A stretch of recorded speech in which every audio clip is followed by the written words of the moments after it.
બેન તમારે ત્યાં બટાકાના ગાંઠિયા મળે? બટાકાના ગાંઠિયા જોઈએ.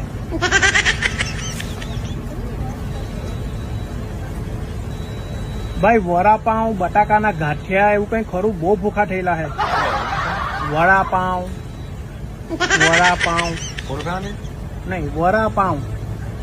વરું આવે, 2 પાઉં આવે, ધાણા લસણની ચટણી હાથે.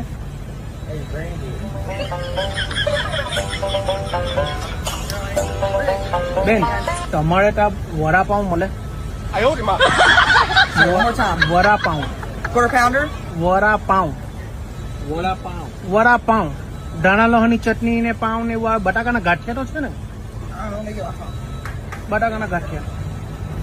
ઓ બેન અમે ગુજરાતી. ગુજરાતી ગરવી રે ગુજરાતમાં પટેલ વટ